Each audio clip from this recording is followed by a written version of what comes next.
I want to play around, but I don't want to commit. I expect you to make love to me every time I want to make love. There's a study that says an average couple are intimate between 2 to 3 times a week. When they tell you an average student, you didn't like it. So we need to excel. Then current men have the same expectations that were done by the older generation. And when I get home, I'm tired, I'm worn out. But my man is expecting me to behave as though I have been at home the whole day, preparing for him. Welcome to Unfiltered. Nothing is airbrushed, nothing is sugar-coated, everything is real. Greetings once again and welcome to Unfiltered, the podcast where everything is real. Nothing is airbrushed, nothing is sugar-coated, everything is real. Real relationships, real talk. We are your hosts, Pastors Benjamin and Peter. And today we will be taking a little journey through unmet expectations in relationships. Most of the time we enter relationships with suitcases full of unspoken expectations. We think love has to sound a certain way, feel a certain way, be a certain way. And once we are in a relationship and those unspoken expectations start to show up, then we don't know how to handle it. We don't know how to move forward, and we feel like I have fallen out of love. We feel like this is not for me. I mean, I've heard even single ladies and some gents saying, relationships are not for me. I don't want to be in relationships. I want to pass time. I want to play around, but I don't want to commit because of those unspoken expectations. Pastor Benji, what can you advise us about those hidden expectations? It's there in my heart. I know what I expect. You don't know what I'm expecting out of this relationship as somebody that I'm journeying with, but I'm expecting you to somehow know what is in my heart and bring it to fruition. Yeah, I think that is a mistake that a lot of people do. A lot of people feel when they are married that their husband or their wife must become a magician. You see, when you have an expectation, you have to verbalize it. You have to share your expectation with your partner. But at the same time, you need also to know, don't put an expectation that if the role were to reverse, you will not be able to meet those expectations.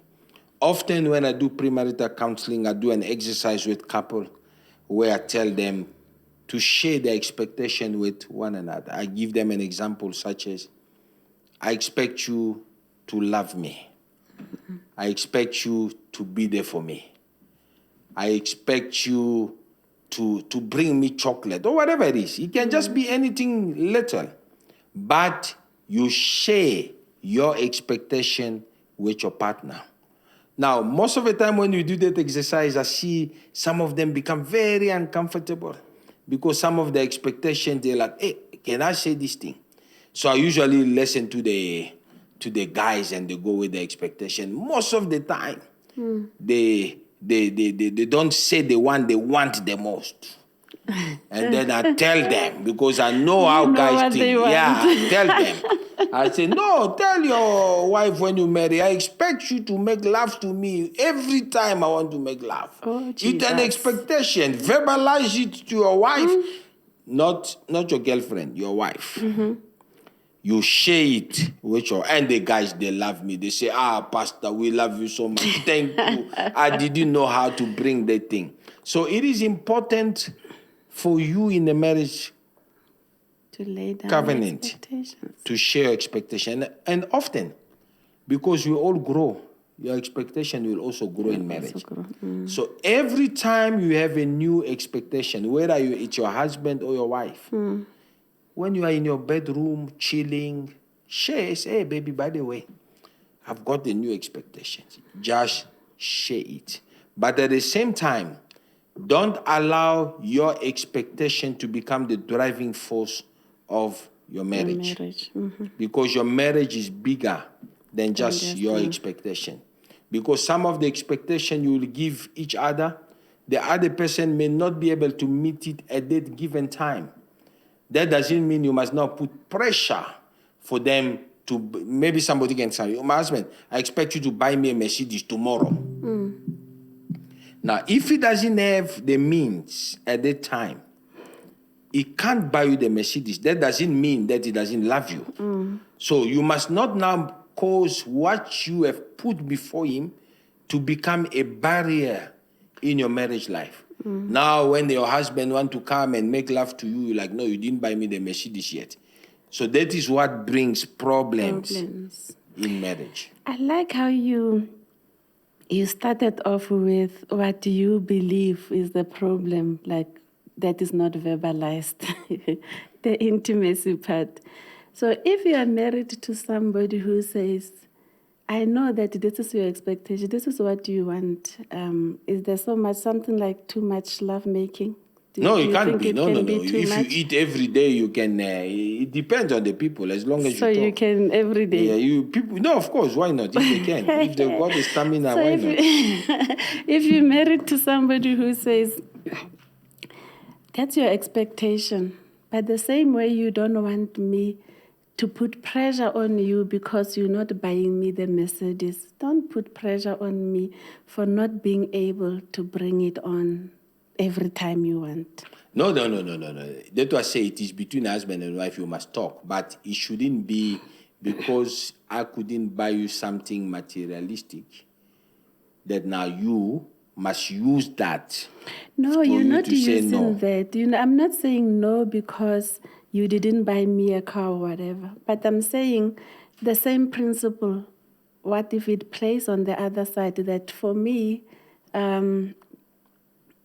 it takes time. Maybe I still need to warm up to this. This is a new thing for me. It's something that is an expectation for you. For me, I thought, okay, as long as I get to a point where we are able to have children, we've got a home, I've got a title called wife, then I've met expectations that the boundaries for me, boundaries of marriage requires. But your expectation is intimacy. I think this is one topic that's not spoken It to. is in the center. I like the passion on your face. So it is important for us to help the people so they understand. There's a study that says an average couple are intimate between 2 to 3 times a week. That's average couple. That is average couple. And then when you're at school, when they tell you an average student, you didn't like it. So you need to excel. So right? now you can't now want to be an average person now when it comes to that area. What I'm saying is, of course, intimacy is also not as if you're in prison. Because intimacy must be enjoyable to both parties. Both parties must enjoy what they are doing. But the Bible is very clear that you must not deny each other. It's very clear. The Bible is very clear. It tells you. So you married people, you need to enjoy it because it is so sad that some single people say they enjoy what was meant for the married people more than what the married people enjoy themselves. So this is the thing that I don't know if it's a complaint or what can I label it as, that I constantly hear from my fellow married women. I don't know if men have the same issue, but they will say, because a man is always ready. You are always ready. Man is like a one-bar heater. One-bar heater. You put it, it's ready. It's ready. But now I'm a geezer. You need to switch me on and wait for me to gradually heat up and get to that place where that warm, beautiful water will come out of that tap and you will be able to enjoy that privilege. How do we mitigate this issue? Because I think it's one of the serious issues that I keep on hearing constantly, that, this men just want to jump and go. And I feel like I'm just like a used gum. This person just throws me there. I need to be treated like a geezer. That means when you wake up in the morning, begin to prepare me for what you want to get in the evening? That is when it is important to speak as a married couple. Men must know women are not like us. You have to prepare them. The foreplay is important in the act of intimacy. So when does foreplay start? Well, it starts, there's a line that one of our wise men once taught us. He said, if you want heaven at 11, you start at 7. Mm-hmm. So it is important to, you heard. When you are away, your wife is away at work, you send that messages. Mm-hmm. How are you? How is your day going? I miss you. All those are preparation. When your wife come home, I know sometimes we don't do that much. She's cooking for you. Go and stand next to her. Chop some onions. Work with her. Because all of that is preparing the heaven at 11. But it is important that communication must take place.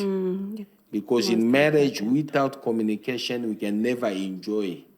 It is important if you feel in your marriage that there's an area, an expectation that is not being met, verbalize it to your partner, but what is more important is the how.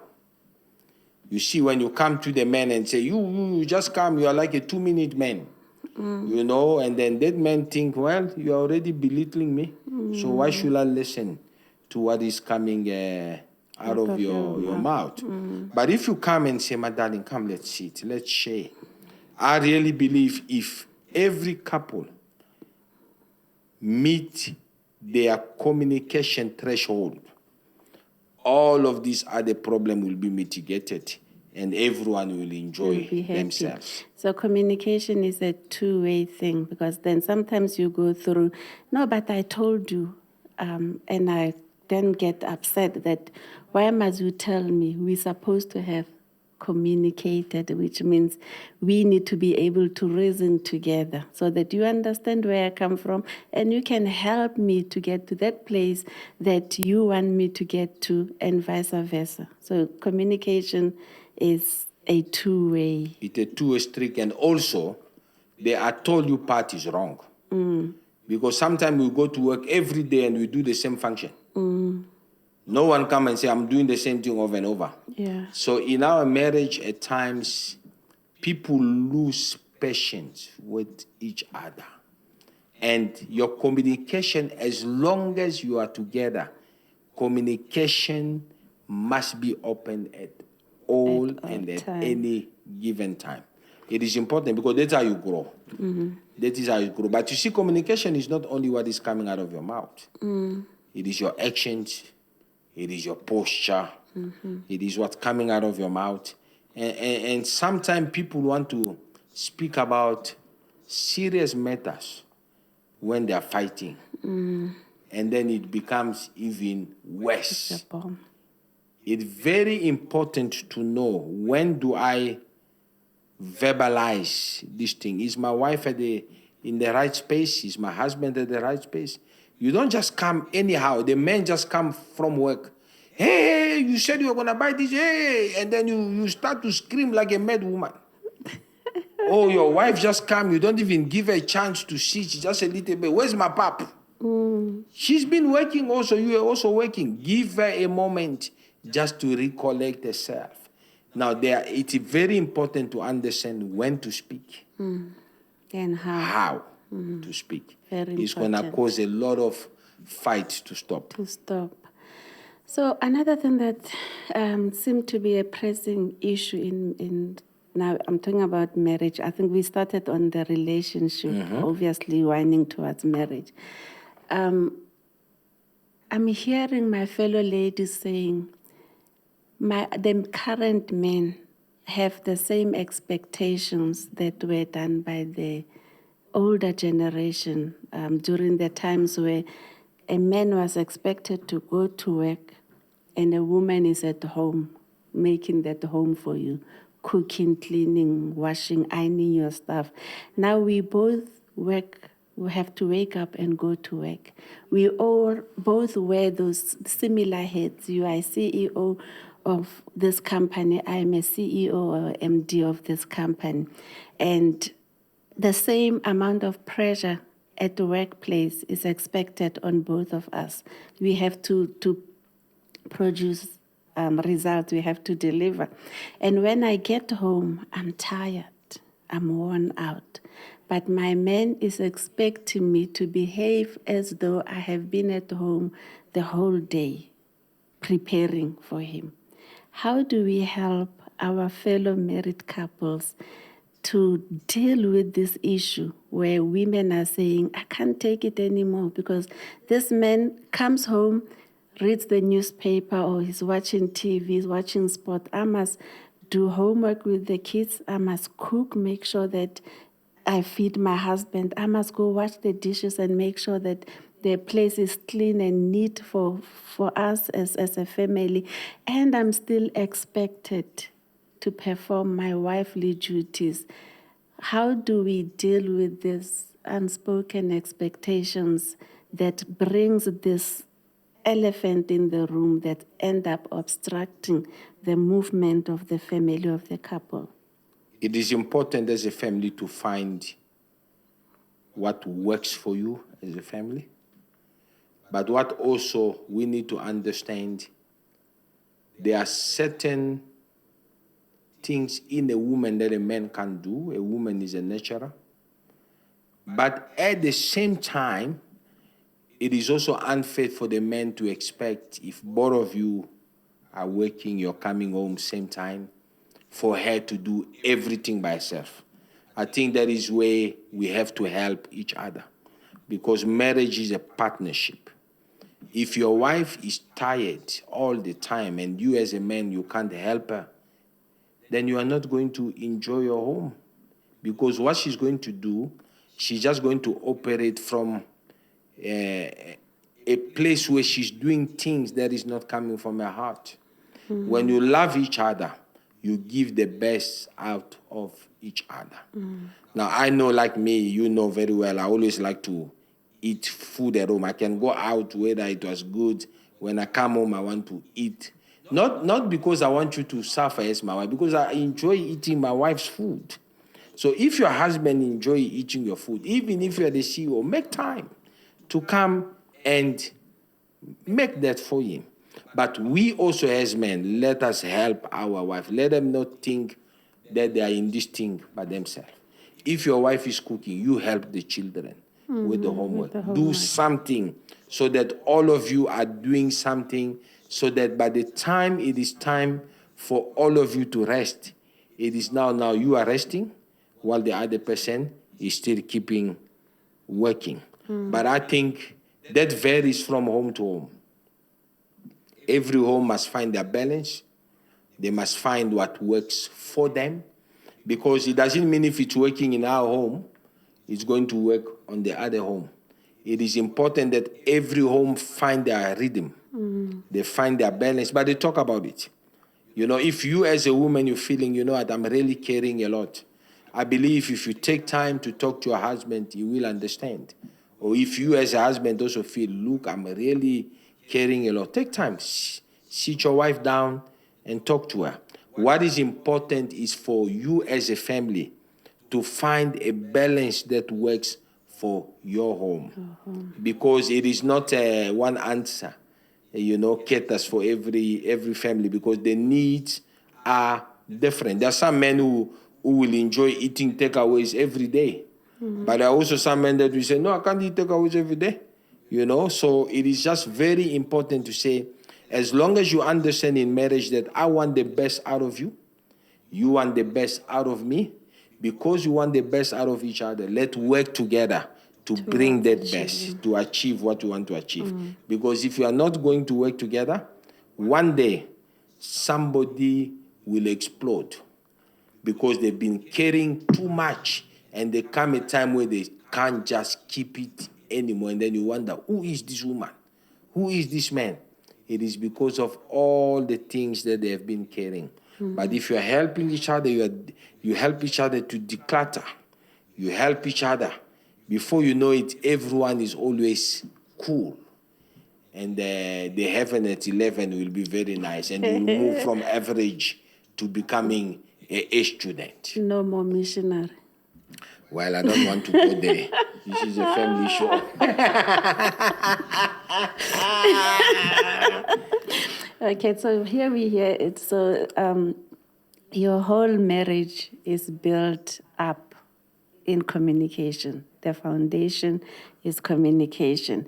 Communication is not about you telling me what to do, but it's about us talking about what will work best for the two of us because of the dynamics in our home. Now, there's this other issue. We are married. We have children now. And the children seem to take up our you and I time. It's now about priority becomes automatically with women. I know it's not right, but automatically with women, your priority becomes your children as opposed to being your husband.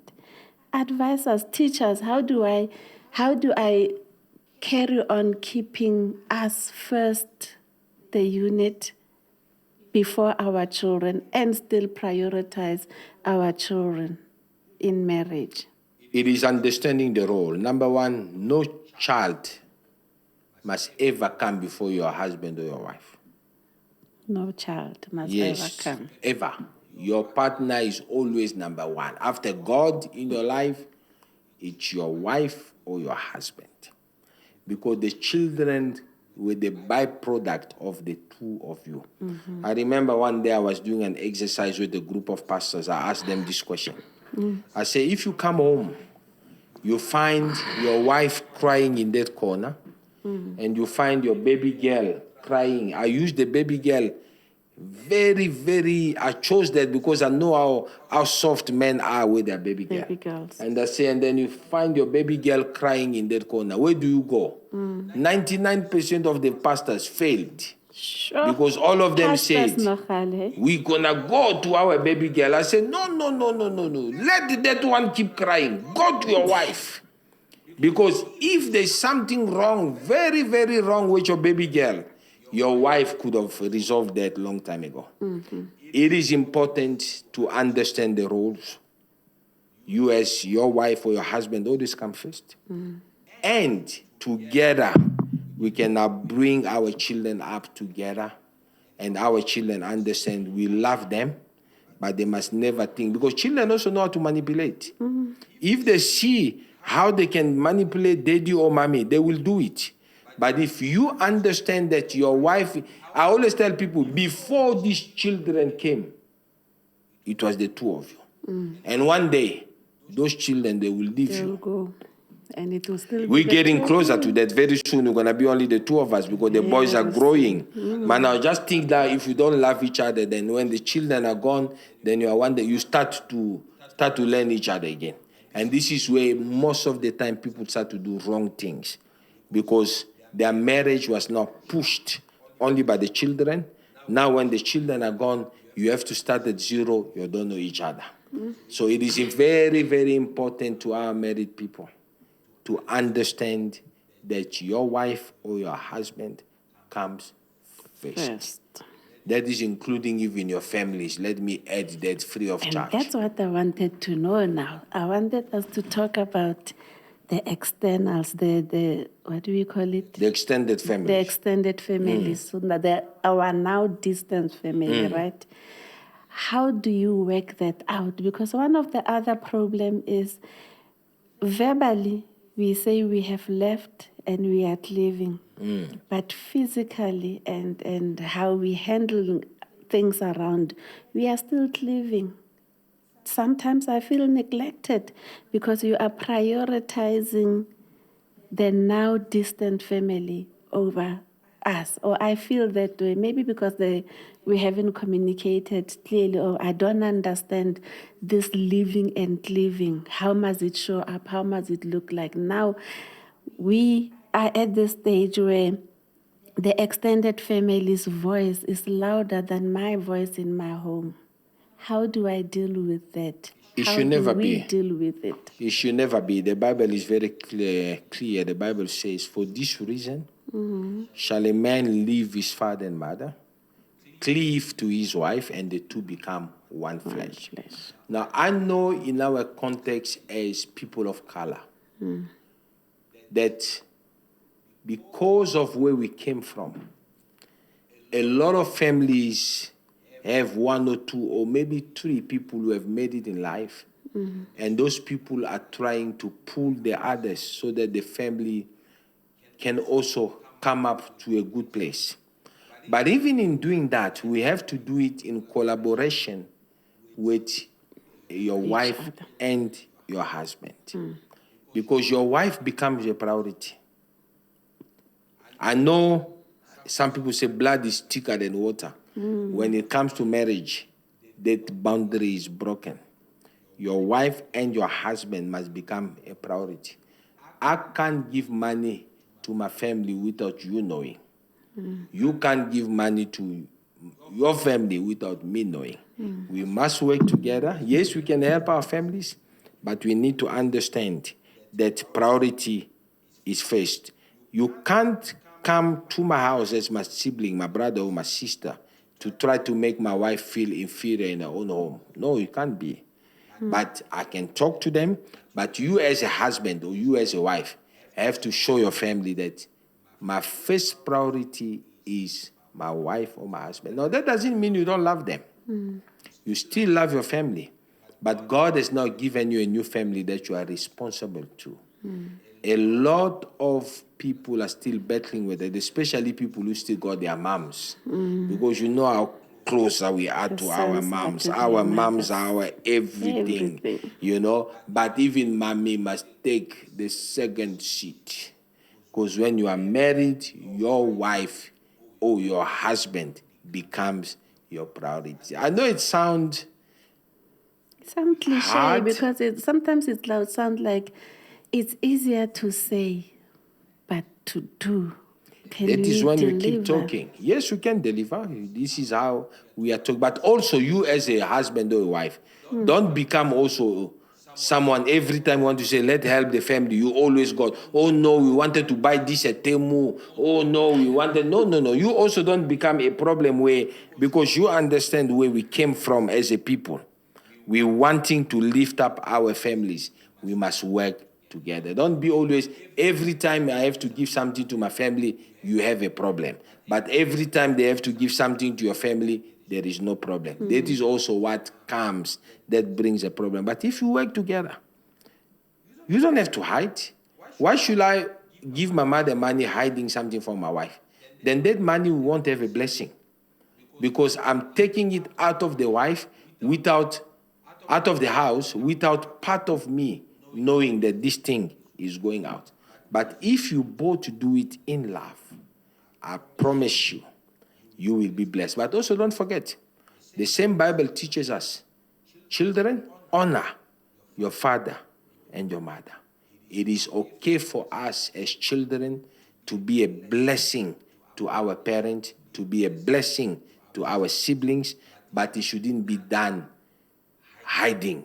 It should be done openly. You and your wife can sit in the room and say, okay, this month, what do we have that we can be a blessing to our extended family? You can do, if this month we do for your family, next month it must be for my family.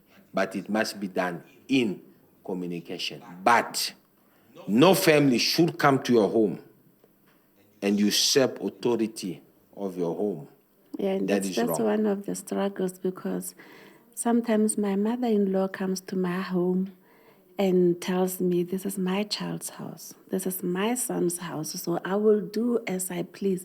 Oh, the sibling, this is my brother's house. This is my sister's house. I can do whatever. If I want to take this, it's my brother's money or it's my child's money. That thing is one of the issues that break marriages, that bring strain in marriages. Who's supposed to be able to address the issue? Because sometimes this is my mother who comes into my house and says to you, this is my daughter's house. I will do whatever. If I want to touch this, I will touch that. But then I don't bring that balance. I don't go to my mother and say, Mama, this is my husband. This is our home. It's our rules. As much as we've got rules in your home, we respect you as our mother. We respect the authority that you carry. But understand that between the two of us, we are building a home, and we cannot have outside interference or ruling, dominating how we run things in our home. I think you answered your own question. If it is your mother, it is your responsibility to talk to your mother. If it's my mother, it's my responsibility. Because if you come and talk to my mother, number one, my siblings will want to fight you. Because now they will say, who does she think she is to talk to our mother? Talk to my mother. Yeah. So the problem now becomes massive. But if I know it was my mother who's doing that, I just go to nicely, Mommy, this is not how we do things in this house. The first time it may come in here, it may go out there. But the repetition, consistency will always change behavior.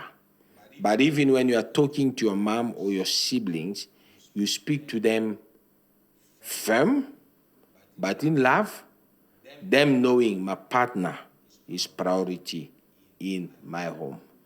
And if it is done with love, I promise you, if it is done with love, everything will work itself. Because I believe there is no parent who want to bring trouble in their children's home. But often it is in the how it is done. If you don't do it properly, that is when the fight already comes. But if it is addressed decisively, addressed in love, making sure the boundaries of your home is intact, making sure that you understand that I don't want to feel my husband or my wife to feel inferior in their own home. Because if my siblings or my family or even my friends want to come to my house and make my wife feel inferior, it is my responsibility to tell them, no, guys, don't do that. And if they don't listen, they keep doing it. Simply tell them, you see the very same door you used to come in. That door can still open for you to go out, but you do it in love, so that they understand you are not fighting them, but it is only the principle of the Word of God. I remember when we were younger, our parents used to tell us, this is my house. You live according to my rules, you know. Then you can also tell your parents, you remind them, the same way they used to tell us, Mommy, this is my house. My rules. You live according to my rules. I love you, Mommy, but there's rules here. And if you do that, you do it in love. I promise you, number one, your parents will respect you. And number two, you will bring the balance that is needed for your marriage. For your marriage. Family, I don't know if you have a lot of questions running in your mind or you have some comments, please do share. We would love to hear from you. We would love to be able to speak to things that actually affect us. Remember, this is unfiltered, nothing sugar-coated, nothing airbrushed, everything real. And we're speaking everything relationships, not just marriage. Family, children, everything relationship, friendships, and all. Pastor B, as we wrap up. Yeah, thank you so much. I hope this episode have helped somebody. Our desire is to build marriages. Our desire is to build strong relationship. Because if you have strong relationships, we have strong marriages, we will have a strong community. Where there is a strong community, it's going to become a strong nation. And when our nation is strong, everybody benefits. So our heart is for you to do well in your relationship, because when your relationship is doing well, it's not only going to be for your own benefit, it's going to benefit your community, and in turn it's going to benefit this beautiful land of South Africa. We love and appreciate you, and thank you for taking time to listening to us. God bless you. Till we meet again, God bless you.